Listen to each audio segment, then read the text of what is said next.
Hello and welcome to my channel. And today I would like to continue with my test of merging Advanced Tiny Dungeons and Forbidden Lands. But one thing that I just realized, and actually I already knew about it, but I didn't remember, is the fact that uh, both Forbidden Lands and hex crawl games, they are usually more a sandbox game, meaning that they take a lot of time and they could even not have an end. Maybe if a character dies or something like this, it could bring the game to an end, but usually it takes a lot of time. So, um, and as I have been playing, I try to avoid, I would say, additional quests in my game in order to go directly to the, I would say, the main quest that we proposed when we created the legend. But this actually, I think that breaks the immersion somehow of the game. So for this reason, I decided that this is going to be basically the last session for this test. Um, Otherwise, as I said, uh, I think at the beginning that focus should be the test and not creating a story. But as one might already saw, I I am creating a story somehow. I'm now with this elf, and maybe just to remember, we in the last session we fought an elf, an orc actually, that was fighting with this elf, and we saved this elf, and now we have a new NPC, and now we have as well um, maybe another quest, right? Maybe this elf needs help, and maybe we would help them. Um, but yeah, once again, it would be a delay. Currently, we are in this hex, and here we have our goal, and I'm just quoting when I say goal, because we know that reaching this place is just one step, because we are looking for an artifact, and this artifact, it is no that is in that location, but it could not be there just waiting for us. We could have this artifact in a dungeon, probably in a dungeon. We know that we have lizard folks there. A lot of combat might be required as well, or sneaking through the enemy lines in order to reach this artifact. So there are a lot of things. It's basically a campaign that we have here. And once again, the goal was the test of this merging. Um, Another remark that I need to mention is I was talking to a colleague, yeah, a fellow player, about my test, and he said, "Why am I replacing Forbidden Lands rules instead of using them?" And I said, "Yeah, because the combat mechanic." And he said, "No, it doesn't make sense. It's totally doable. You should not do this uh, because the system is really great. It works pretty well, and yeah, maybe some adjustments can be made, but replace the whole thing. In the end, you are not playing Forbidden Lands. You are playing something else." And he's right. I'm not playing Forbidden Lands right now. I'm taking some inspiration from Forbidden Lands, because I'm not using the setting, Forbidden Lands setting. I'm not using Forbidden Lands rules. In the end, what I'm doing is I'm basically following the steps that we have in Forbidden Lands for Hexcrawl, and only that. We are using these quarters of each day to check everything, and we are making some checks in order to move from one hex to another. Once something bad happens or encounter happens, we just check Forbidden Lands table. But we could we could do it is using Forbidden Lands or any other system, or even create our own tables. And yeah, so I decided, okay, it it makes more sense to create, I would say, a guideline to um, play a hex scroll by using Advanced Tiny Dungeons, and then I can just maybe create some kind of compilation of rules from Forbidden Lands and other hex scroll rules that I have. Maybe it makes more sense. But as I said, I wish that I could at least reach my goal there, at least reach the forest, and we are so close right now.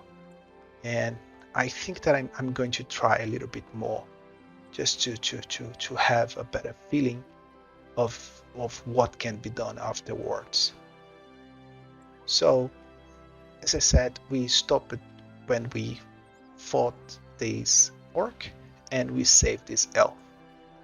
And yeah, I'm really tempted of continue with the story, of trying to identify who this elf is, what was happening to him or her. We still do not know if it's a woman or a man.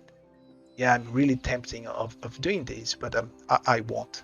So I would say, yeah, that they just saved the elf. The elf left, and they decide to move on. And if we go back to our card sheet, we are in the evening, meaning that we need to sleep, right? So I'm not sure if we did the make camp. I think we did successfully, meaning that we can sleep. But as you can see here, Yvonne stayed awake in the last night, so now she is going to sleep, and I think Lucius is going to keep watch during this time period. Actually, the first thing that I need to do is change this to night, and then Yvonne, okay, is going to sleep. Lucius is going to keep watch, and for that I will roll 2d6 and the white dice. Oh, actually, just roll it. And okay, it's a fail, meaning that if something happens, yeah, he will be surprised. Maybe he's tired as well, and then yeah, maybe he is almost sleeping too. Let's see. But I will ask the oracle if we have an encounter during the night, and for that I'm going to roll these two dice again. The white dice meaning yes, and the black dice meaning no. And the answer is yes. Okay, so we are going to have an encounter. I'm going to use this table here, Book of Beasts, in order to bring the encounter. Oh, sorry, not yes, no, but the white die is the first one, so 6 and a 3. 6 and a 3, and we are in a forest, meaning that is 32.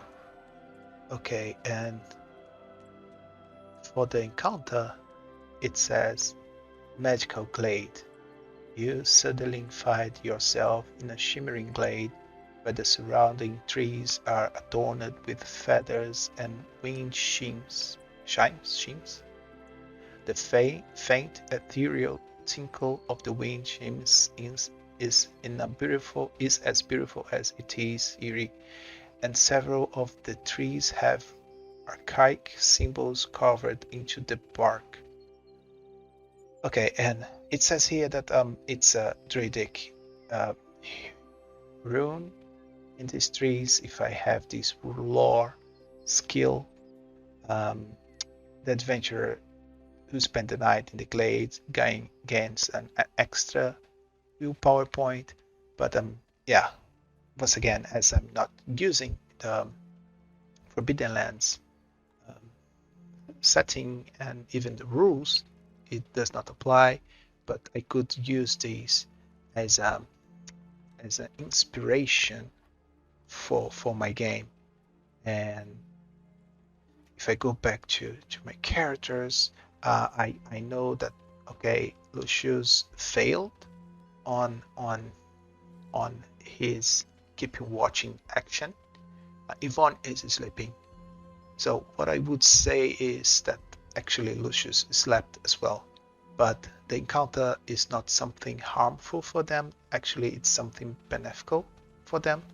So I would say that they spend the night very very safe in this region. I could bring the elf back, of course, and maybe yeah, this is an elven forest, and this elf is a druid, and something like this. I could create a whole story about this. Yeah, but once again, yeah, I should avoid this and just keep moving. So I would say that they regain their stress again. So they are full, um, and they both awake in the last day, and the next day fully recovered. And I'm wondering that maybe Lucius woke up first with the sunrise, and oh, I slept. But Yvonne didn't notice this, and he didn't tell her as well. But they are really well right now. So I would say that now we would need to move once again um, to the next hex. And firstly, I need to change. Oh, sorry, I need to change to morning. And actually, I need to roll, right? I need to roll the weather as well. So let me re-roll this to see. And we have 4 and a 2, 6. 6, meaning that it moves to here, meaning it's another beautiful, sunny, and really hot day. Cool. No rain and nothing. And they are both okay, and we need just to who's going to be leading the way again um is Lucius, so I'm going to roll leading the way, and success, only one, but I do have a success. And for the keep watching, it's going to be Yvonne, so I'm going to roll 2d6, and she succeeded as well. So great. So they are moving from this hex to this one here.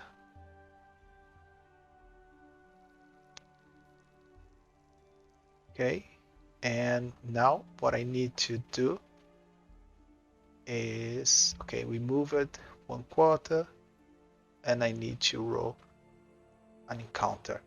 And by following this table here, I need to roll 1d6. Let's roll 1d6.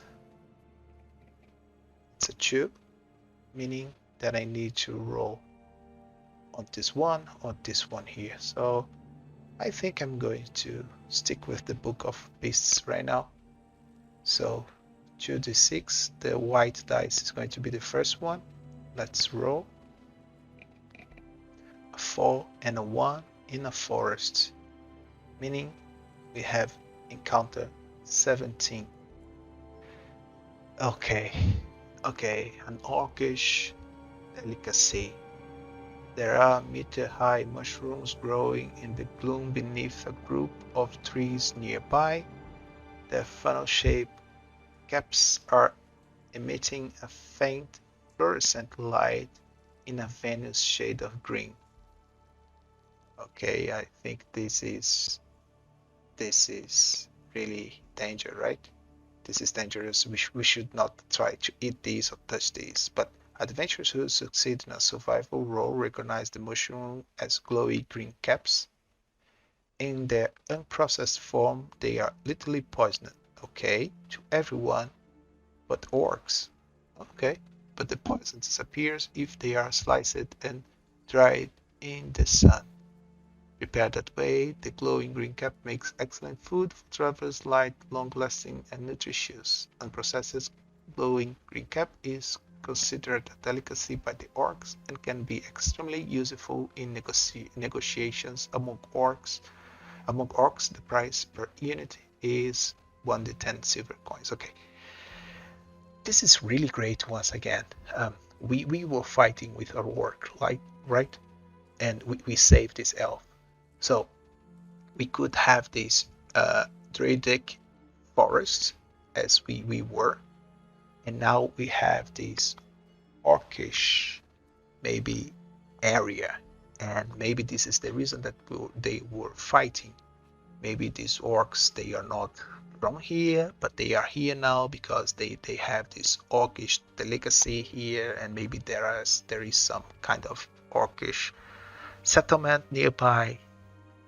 Yeah, this is really great. But what I would say is I do have a character with survivalist, and maybe I could roll just to make sure that he knows this, right? So let's roll um, 3d6 and see if he can tell us something like this. And yes, he recognized this. He sees this, and he tells this to Yvonne. Oh, I've heard about these mushrooms and so on. Yeah, maybe he got some mushrooms, maybe for poison or maybe for food. Yeah, he's not a cooker, so I'm not sure. He definitely he's not able to prepare these as it should be prepared. He just knows about it, but he knows that this is poisonous, and maybe it's going to be helpful sometime. Okay, and I think that he got two of them. Okay. Yeah, great. So let's. I need to roll actually as well. I didn't roll for the food, right? So I need to roll for both of them. 2d6, a white dice for Lucius and a black die for Yvonne. If they roll a 1, yeah, no, 5 and a 6, so they are still okay with their food. Yeah, so we are just moving. We are just moving now. So once again, we are going to reach these hacks now, meaning that I need to go to the day. And once again, leading the way with 3 dice.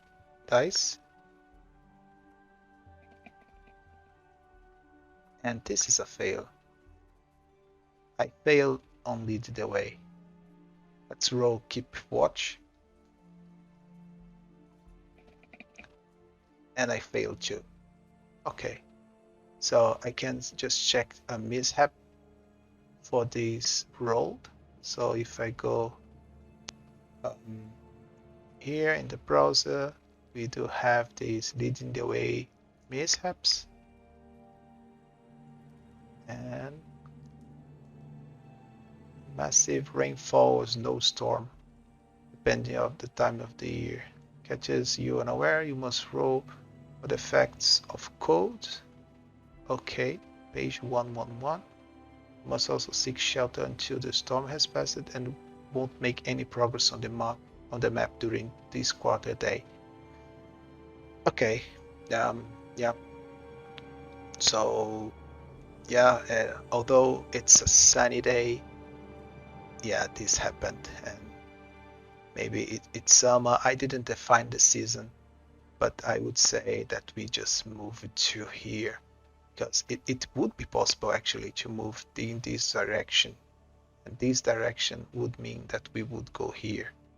So now the weather just changed, and we have this strong rain, and we cannot move further, but we would need to find a place to make camp. So I would roll survivalist and see if we can find a place. Let's see. And yes, we have a 5, meaning that we have succeeded in this check, and Lucius were able to find a place for them to stay, and they need to wait there, meaning that we are going to spend the whole time here.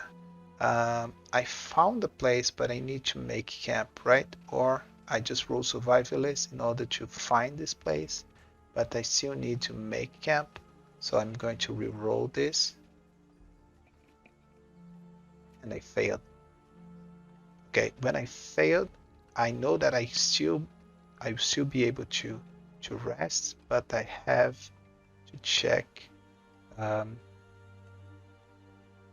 make camp mishap. So let's see what happened. Ants.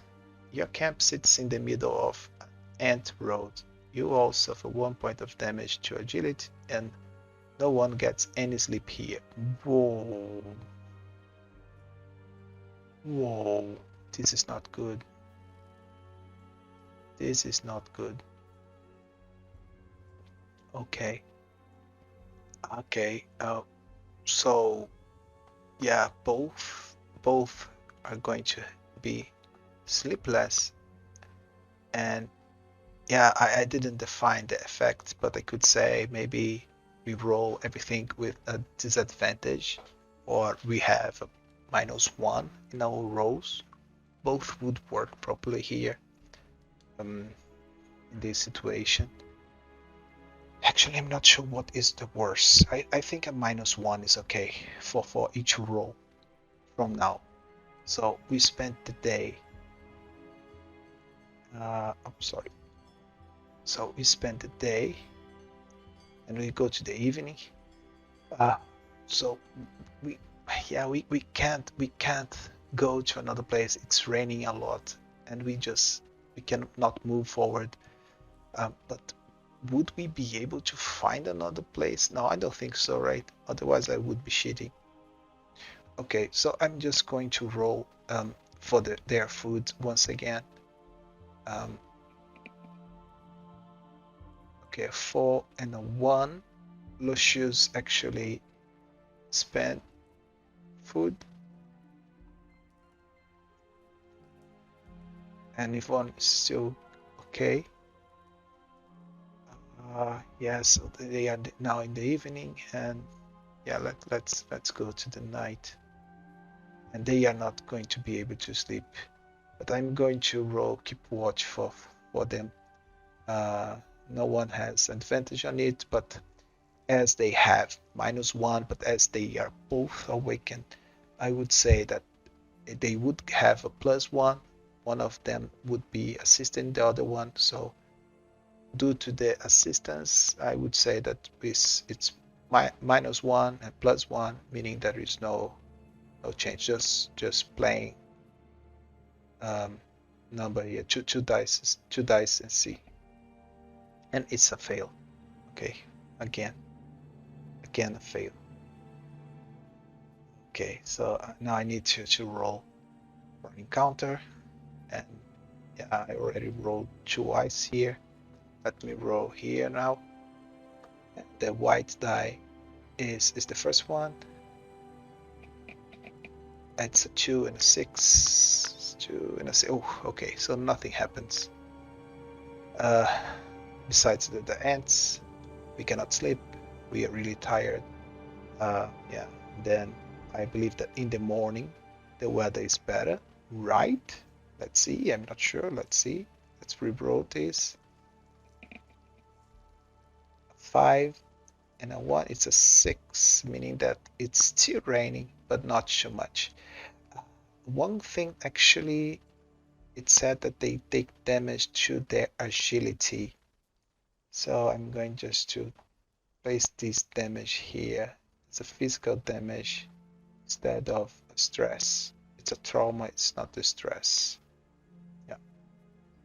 And actually she recovered when she's leveled, so she's now 11. I just forgot to put this again. Okay, and let's see the map. Once again, now we move to, we could go through the mountains.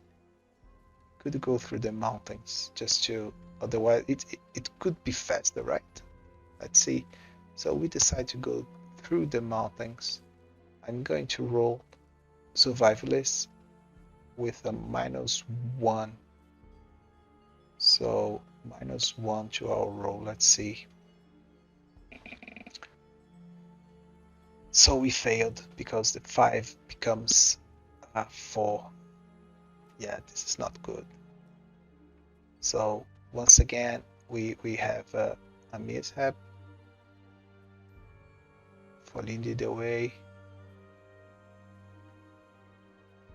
A wolf, a bear, or another wild animal feels threatened and attacks you. The GM chooses an animal from the table on page of the Game Master Guide. Great. So let's see which monsters we have in the Advanced Tiny Dungeon. They have this chart where we can just define a base, like it's a low threat or it's a medium threat, and then we have some kind of standard points, stats here, and some kind of idea for abilities. But let's see what we already have here. So we have any kind of animal. Draculage, no, no, no. Giants, no. It should be an animal. Okay, there are only monsters here. No animals, really? Oh, we have a tiger. It could be this tiger here. Yes. So let me make it bigger. Yeah, this tiger seems to be okay. So it's a large cat, has 2 massive teeth that extend out of its mouth. Saber-toothed tiger does 2 damage per die that hits in a melee attack. Whoa, instead of 1. Fleet of food, a spear, the archer, okay, it can move freely, okay, and it moves more than, okay, I understand that. Yes, let's just roll, keep watch for Yvonne in order to make sure that she notes it. Let's see. So if she failed, she will not notice it, and maybe they are going to be surprised. Let's see. So just 2 die, and let's roll. She definitely notes that. So, but if we go to the encounter, it says that the animal is threatened by us and attacks us.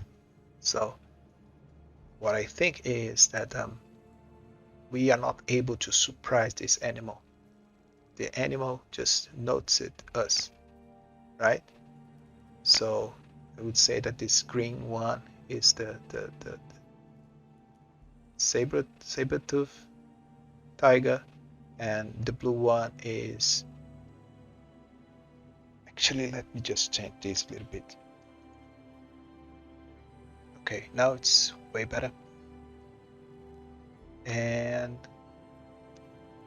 yeah, we need to roll to see who is going to act first, and this is actually just a 2 dice roll, and if I succeed getting a 5 or 6, we are going to act first, otherwise it's going to be the saber-tooth. So let's roll 2 dice, and we failed, meaning that the saber-tooth is going to act first. Okay, so what I believe that it's going to do is basically attack, right? So he just is going to move and he attacks with his teeth. Which one? Let me roll just 1 dice to see if it's going to be Lucius or Yvonne. So I would say that it's 1, 2, 3. It's going to be Lucius. 4, 5, 6. It's going to be Yvonne, or maybe Lucius is a little bit. Yeah, no, they are in the same situation here. So 50% for each one of them. Let's see. Oh, it's Yvonne. So the Sabertooth, it's a little bit far as they succeeded in this check. I would say that they could see it from far away. So the tiger is not able to. Actually, he has this trait of moving more than yeah. So he is able to reach Yvonne and attack. So it's going to be three dice, and let's see. Okay, one success, meaning that she gets two damage. So let me just apply the damage to her. So now she's 9, and now they attack. Okay, so Lucius is going to attack first. He just runs into the Sabertooth and he attacks. Let's see, and causes 1 damage to it. Let me just keep track of its HP. It has AC 4 and it has HP 8. So meaning that the HP now is 7. The AC is 4, just as a reminder. Okay, and then Yvonne needs to keep her distance, so she will try to move. She cannot go here, but she could try to go and near and then far, and then she does not act. And then it's the Sabertooth that's going to attack, and he just attacks Lucius. Let's see. Yes, and 1, 2, 3 successes, meaning 6 damage to Lucius. Okay. Yeah. So he didn't have 13, he had 12. Oh no, 14 actually. Okay. Yeah, so he was and then he gets 6 damage, had I said? Yes, 6 damage. Okay. Okay, it's really dangerous. Yeah. So Lucius now needs to he can actually I can attack twice. Yes, the Sabertooth.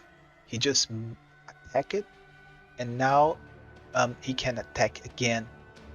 Would he attack again? Or would he try to evade the next attack? I think it would try. Let's ask the Oracle. Would this tiger attack again? Let's see. No. Okay. So as it is a no, I would say that its next action is evade, meaning that it can try to avoid all the damage from Lucius' attack, and Lucius is going to attack first. So let's see, and yeah, 3 successes. So now I can just roll 1 die, and if this creature gets a success, it means that it does not get any damage. Okay, and it failed.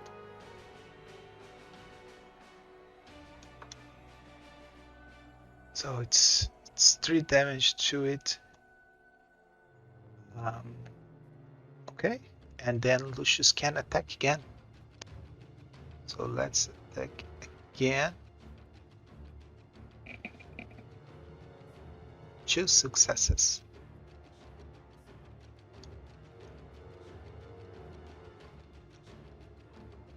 It cannot evade again, so it means that it goes to 1 HP. Okay, and now it's Yvonne. So Yvonne just grab her bow, shoots an arrow to it, and she failed, but then she can try it again, and now she succeeded exactly what she needs. So, and they get rid of this cyber tooth. Let's move now to the day, and let's see. They will move now finally to the forest. And now that I'm here, we are still in the morning, in the day actually, so uh, I would need to roll. Actually, let's roll it. So 3d6 just for the leading the way. Oh, great. Critical success. Yeah, great. So yeah, they just reach this place. Let's just roll keep watch as well. And it's a fail. Let's see if an event would happen here. Uh, although I know what this place is, right? So I already said that this place would be a forest where we have this artifact there, lizard folk living there. So maybe I wouldn't need to roll in this table. I could just now use the oracle to create my story. Maybe use some random tables to create some contents, and then we could move forward with this adventure by exploring the forest, finding these ruins, and going deep to it in order to find the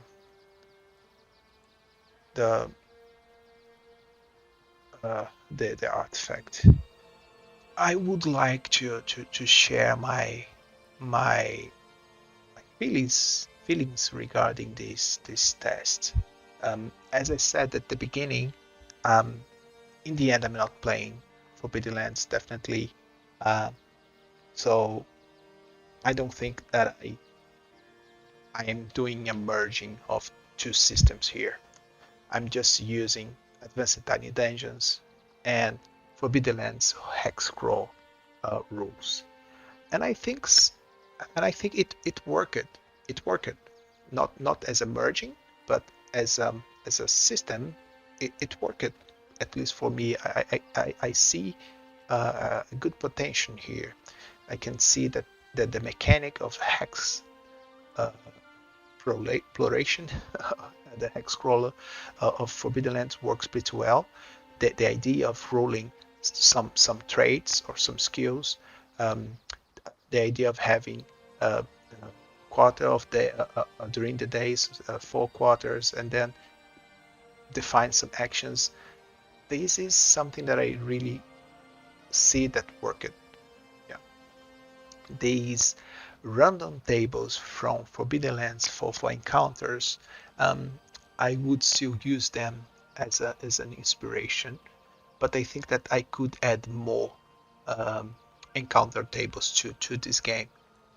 Maybe in this table here, as I said, just got this idea from the Book of Beasts, from the solo rules, and I just changed it a little bit because they rely on a deck of playing cards, and I would like just to use dice. So I just changed it a little bit, but I think that I could just add maybe more instead of 1d6. I would keep 1d6, but maybe I could say that in a roll of 1, I should check maybe another book. I have several tables here for random encounters, and I could try to use more than only these two from the Game Master Guide and from the Book of Beasts. Yeah, so I think I could add more. Another thing that I felt that maybe was a little bit easier is I decided to use the rules of the optional rules from Advanced Tiny Dungeons, that instead of HP, it creates trauma and stress, and then you have two um, types of damage, like physical damage and mental damage. I think it is a good idea, but I think it made the game a little bit easier because in Forbidden Lands, usually when you get damage, it hits your stats. So it is your agility, it is your strength, or so on. I'm not sure. I don't remember all the stats that we have there, but it affects the character stats directly. We do not have stats here, but I think that the pool of stress and the pool of trauma, they are too much. So I think I should just use 8 HP hit points here and try to avoid of using those two. And everything that affects the player should affect the hit points directly. Would be a little bit more lethal. It could be more dangerous for the characters. Um, Another thing that I need to change, I think, is the rolling of the dice here. I could maybe instead, what I'm using is I'm rolling 1d6, and if I roll 1, I reduce the amount from 6 to 5, and if I roll 1 again, I reduce again. I think it worked. Okay, I could keep this, but maybe I could say in a roll of 1 or 2, it would bring the need of hunting or fishing or foraging. So in the end, yeah, resources would be more more rare, or not rare, but I just not sure how to put this, but I would say that we would have used more resources if I have added this rule instead of just one, but in a one or a two. So maybe these as well. And I definitely need to define what happens if we are sleepless, thirsty, hungry, or cold. In the Advanced Tiny Dungeon book, we do have some what's it called? Special effects, actually. So they have these special effects, and they say if we are dazed, we have these effects: knockdown, root, stagger, stun. So maybe I could just grab an inspiration from it and try to bring these, um, convert these, or actually add more special effects, um, and then maybe one of these could be similar to what I need to create, um, in order to create these conditions here. So this is something that is missing too, and I think that I need to check how I could create these conditions for advanced tiny dungeons. Yeah, but overall, um, I think it worked. I had a lot of opportunity to create a story, an additional story. I still have opportunity to explore these and try to find the artifact. I could have even tried to find more things in these villages or towns. Um, yeah, so, and I have a huge map here, so I definitely can spend hours playing this. And yeah, and I think this is my conclusion. Yeah. And I appreciate if you stick with me till here. Yeah, thank you very much for being here, and I would like to hear from you as well. What do you think? um, did you enjoy it? Did you think that it worked as well? But I will not spend more of your time. Thank you for being here. Thank you. um, and yeah, see you later. Bye bye.